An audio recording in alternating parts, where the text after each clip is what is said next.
लगता है 28 नंबर बहुत ही इंपॉर्टेंट क्वेश्चन है और बहुत ही अच्छा क्वेश्चन है। 1000 से छोटी 5 से विभाज्य कितनी संख्याएं बनाई जा सकती है? देखिए 1000 से छोटी कह रहा है तो 1000 से छोटी तो 1 अंक वाला भी हो सकता है, 2 अंक वाला भी हो सकता है और 3 अंक वाला भी हो सकता है। जो क्या होना चाहिए? 5 से विभाज्य होना चाहिए और जिनमें किसी संख्या में कोई भी अंक 1 से अधिक बार नहीं आता, यानी कि अंक भी रिपीट नहीं होता है। तो यहाँ अलग अलग केस लेके देखने होंगे। केस पहला, तो केस पहले की बात करेंगे तो 1 अंक वाली संख्या मान लेते हैं। 1 अंक वाली संख्या, 1 अंक वाली संख्या। अच्छा, इसके पहले आप लिख सकते हैं, आप अंक कौन कौन से ले सकते हैं? तो अंक आपके पास टोटल है ना, 0 है, 1 है, 2 है, 3 है, 4, 5, 6, 7, 8 और 9, टोटल ये 10 अंक है। तो 1 अंक वाली कोई संख्या बताइए जो इसमें से 5 से विभाज्य हो जाए। तो आप 5 ही ना कहिएगा, 5 लेंगे। यानी कि आप यहाँ पे अगर बॉक्स बनाना चाहें इस केस के लिए तो सिर्फ क्या आएगा, यहाँ पे आप 5 ही रख सकते हैं। अब सोचेंगे सर 0 भी तो 5 से विभाज्य, नहीं तो इसमें काउंट नहीं किया जाएगा, संख्या में 0 को काउंट नहीं किया जाता है। ठीक है, यही संख्या अगर सिर्फ 0 लिखे तो ये कोई महत्व नहीं है ना इसका, ये कोई संख्या नहीं होगी। ठीक है, 1 अंक वाली संख्या ये नहीं कहलाएगी। ये संख्या है, 0 एक संख्या है लेकिन 1 अंक वाली संख्या नहीं है ये। ठीक है, तो इसलिए इस यहाँ 0 को काउंट नहीं किया जाएगा। सिर्फ 5 ही एक ऐसी संख्या है जो 5 से विभाज्य, यानी इसका कितना तरीका आएगा? 1 तरीका आएगा। ठीक है, तो यहां लिख सकते हैं कि सिर्फ 5 ही एक अंक वाली ऐसी संख्या है, ऐसी संख्या है जो 5 से विभाज्य है, 5 से विभाज्य है ना। तो लिख सकते हैं इस स्थिति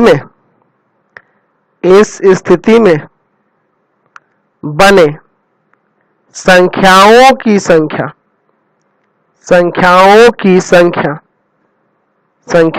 संख्या बराबर 1, ये ना होगा। चलिए अब केस दूसरा लेते हैं, केस 2।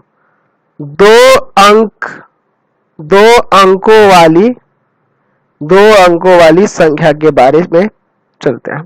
तो 2 अंकों वाली संख्या की बात करेंगे तो इसमें भी 2 केस आ जाएंगे। केस 2 में भी 2 अलग अलग पहलू आ जाएंगे। पहला पहलू देखेंगे और फिर दूसरा पहलू देखेंगे।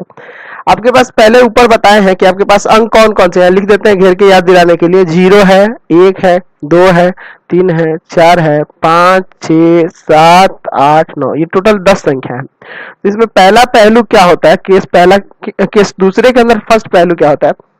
हम लोग यहाँ पे 2 चीज समझेंगे। यहाँ पे 2 अंकों वाली संख्या लेनी है। ठीक है, तो इसमें पहले 2 बॉक्स बना लीजिए। हम लोग क्या करते हैं कि यहाँ पे इकाई के स्थान पे 0 को फिक्स कर देते हैं, यानी 0 यहाँ पे रहेगा। तो ये एक तरीका हो जाएगा, है ना। 0 यहाँ पे एकदम निश्चित ही हम दे दिए कि ये 0 रहेगा। अब जब 0 यहाँ रहेगा तो बाकी 9 में से कोई भी आप रखने के लिए यहाँ स्वतंत्र है। ठीक है, यहाँ कोई भी रखने के लिए स्वतंत्र है, यानी कि दहाई के स्थान पर 9 तरीका आ जाएगा। क्लियर है? तो लिख सकते हैं कि इकाई के स्थान पर 0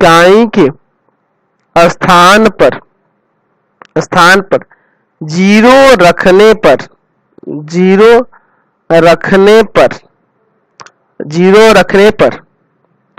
इकाई के स्थान पर अंक को रखने का तरीका, अंक 0 को रखने का तरीका, 0 को रखने का तरीका, ये तो फिक्स है ना। 0 रख रहे हैं तो उसका तरीका 1 हो जाएगा। अच्छा, दहाई के स्थान पर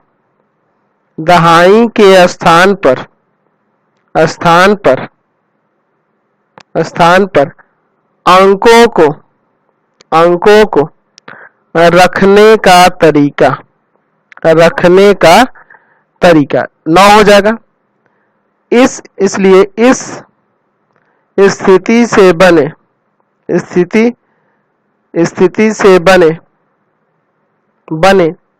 संख्याओं की संख्या क्या हो जाएगा? 1 गुना 9, यानी कि 9 एकम 9 आ जाएगा। अब इसमें दूसरा स्थिति क्या हो सकता है ना, ये तो 5 से विभाज्य है, लेकिन यहाँ 5 भी तो रख सकते हैं इकाई के स्थान पे। हम तो पहले 0 रखे हैं, अब 5 को भी यहाँ रख के देखते हैं। मान लीजिए इकाई के स्थान पर हम लोग अब की बार 5 को ले लेते हैं, 5 यहाँ फिक्स लिख देते हैं, यानी कि यहाँ एक तरीका हो जाएगा, ठीक है। और दहाई के स्थान पर देखिए यहाँ क्यों ऐसा कर रहे हैं, क्योंकि दहाई के स्थान पे आप 0 नहीं ले सकते ना, इसीलिए एक बार 0 को दहाई के स्थान पे निश्चित, इकाई के स्थान पे निश्चित करके तब एक बार बना लिया, और एक बार 5 को निश्चित करके बना रहे हैं। तो देखिए इकाई के स्थान पे जब 5 रख दीजिएगा तो बचा ये 9 को, और 9 में से 0 को तो भूल ही जाइए, 0 आप यहाँ नहीं रख सकते हैं, नहीं तो एक अंक वाला ही बन जाएगा। तो बच जाएगा 8 ही ना, तो यहाँ के लिए क्या तरीका आ जाएगा, 8 तरीका। क्यों ऐसा कह रहे हैं, क्योंकि यहाँ 0 तो नहीं रख सकते ना, बचे हुए 9 में से 0 तो यहाँ नहीं रखेंगे, नहीं तो एक अंक वाला बन जाएगा। चलिए तो यहाँ पे अब फिर उसी तरह लिखेंगे कि इकाई के स्थान पर, इकाई के स्थान पर 5 रखने पर, इकाई के स्थान पर, इकाई के स्थान पर अंक 5 को रखने का तरीका, तो इसका तो निश्चित है एक ही होगा, एक तरीका होगा। और दहाई के स्थान पर, दहाई के स्थान पर अंकों को रखने का तरीका बराबर में हो जाएगा 8। समझ गए ना। इसलिए इस स्थिति से बने संख्याओं की संख्या, इस स्थिति से बने संख्याओं की संख्या क्या हो जाएगी, 1 गुना 8 यानी कि 8। अतः यहां से आप लिख सकते हैं कि 2 अंकों वाली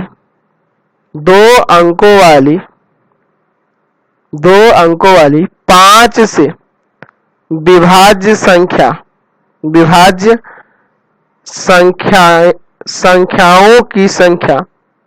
संख्याओं की संख्या बराबर हो जाएगा 9 प्लस 8 यानी कि 17।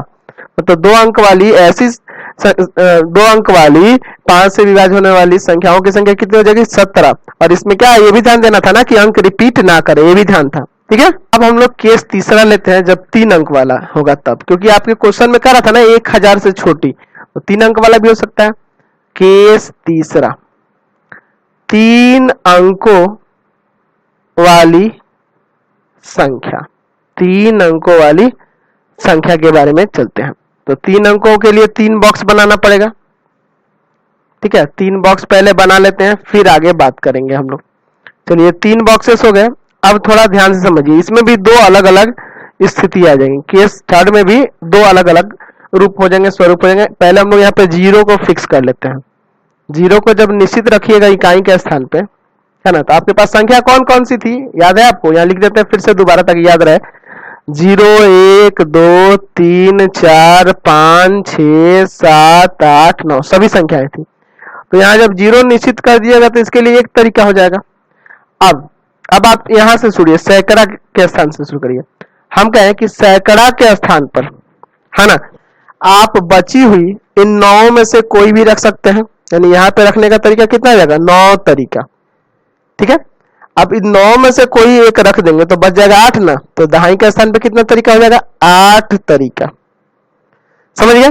अच्छा, तो यहां लिख सकते हैं कि इकाई के स्थान पर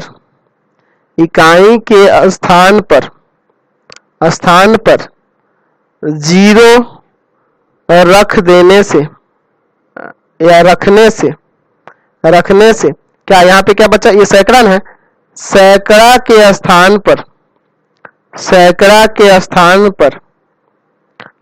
पर अंकों को रखने का तरीका बराबर में हो जाएगा 9, है ना। अच्छा, उसके बाद क्या है, दहाई के स्थान पर अंकों को रखने का रखने का तरीका बराबर में 8। अब क्या बच गया, इकाई ना, तो इकाई के स्थान पर तो पता ही है आपको एक होगा, इकाई के स्थान पर किसको रखना है, 0 को रखने का तरीका, तो वो तो आपका एक ही है, ठीक है। अच्छा, इस स्थिति ऐसे लिख सकते हैं ना, इस स्थिति बने संख्याओं की संख्या, इस स्थिति में बने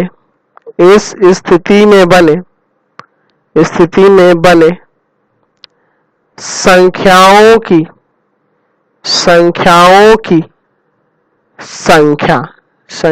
की संख्या यानी 9 गुना 8 गुना 1 यानी कि 72, ठीक है।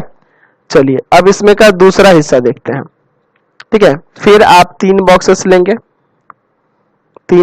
लेंगे इसी तरह से, ठीक है। और अब की बार क्या करेंगे कि अब की बार 5 को रख देंगे इकाई के स्थान पर, ठीक है। इकाई के स्थान पर क्या रख देंगे, 5 को रख देंगे। तो जब 5 को यहां निश्चित कर देंगे तो इसको लिखने का तरीका क्या आ जाएगा, एक तरीका। अब देखिए यहाँ पे संख्या दोबारा से यहाँ रफ में लिख लेते हैं ताकि याद रहे आपको और इसको देखने में आसानी रहे। यहाँ से 0 1 2 3 4 5 6 7 8 9 यही ना है। तो जब 5 को निश्चित कर दीजिएगा, अब चलिए तो सैकड़ा के स्थान पर आप कौन कौन सी संख्या रख सकते हैं, तो 0 तो पहले रखेंगे नहीं, है ना। 5 को जब यहाँ रख दिए और बच गया 9 गो, और 9 गो में से यहाँ 0 नहीं रखेंगे तो कितना बच जाएगा, 8 संख्या ना बच जाएगी, यानी यहाँ रखने का तरीका कितना हो जाएगा, 8 तरीका। अब इन 0 को छोड़ दिए हैं, 5 को छोड़ दिए, बचे हुए 8 में से जब है ना एक को यहाँ रख देंगे, तो यहाँ रख देंगे तो अब कितना बच जाएगा, 7 गो। 0 तो यहाँ बीच में रख सकते हैं ना आसानी से, तो 0 रख सकते हैं, यानी यहाँ के लिए भी क्या तरीका आ जाएगा, 8 तरीका, ठीक है। तो यहाँ भी उसी तरह से लिखेंगे कि इकाई के स्थान पर 5 रखने पर है ना, क्या सैकड़ा के स्थान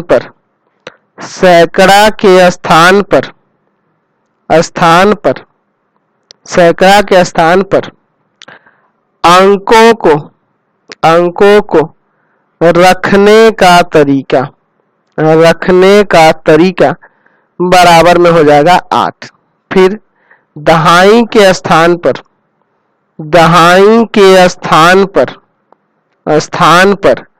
अंकों को रखने का तरीका बराबर 8। अब कौन सा बच गया, इकाई, तो इकाई के स्थान पर तो पता ही है सिर्फ 5 रख सकते हैं, यानी एक तरीका हो जाएगा। इकाई के स्थान पर अंक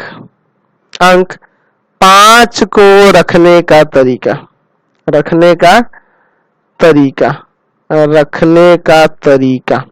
तो 5 को रखने का तरीका तो निश्चित है, 1 होगा। इस स्थिति से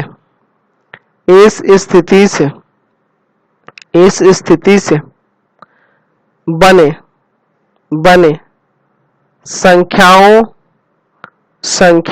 की संख्या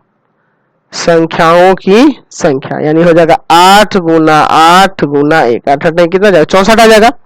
अच्छा, यानी कि इसलिए 3 अंकों की 5 से विभाज्य संख्याओं 5 से विभाज्य संख्याओं की संख्या क्या हो जाएगा, 72 और प्लस में 64। तो इन दोनों को जोड़ देंगे तो कितना हो जाएगा, ये 6 और ये आपका 13, 136 आ जाएगा, है ना। और इसलिए कुल अभिष्ट तरीका ये क्या निकालना है, मतलब कि वही जो कह रहा था क्वेश्चन में कि 1000 से छोटी 5 से विभाज्य संख्याएं कौन कौन सी होंगी। तो पहला 1 अंक वाला था 1, 2 अंक वाला आया था 17 और 3 अंक वाला आ गया 136। तीनों को जोड़ दिए यानी कि 154 संख्याएं हो जाएंगी, तीनों को जोड़ने पे 154 आ जाएगा। तो अगला क्वेश्चन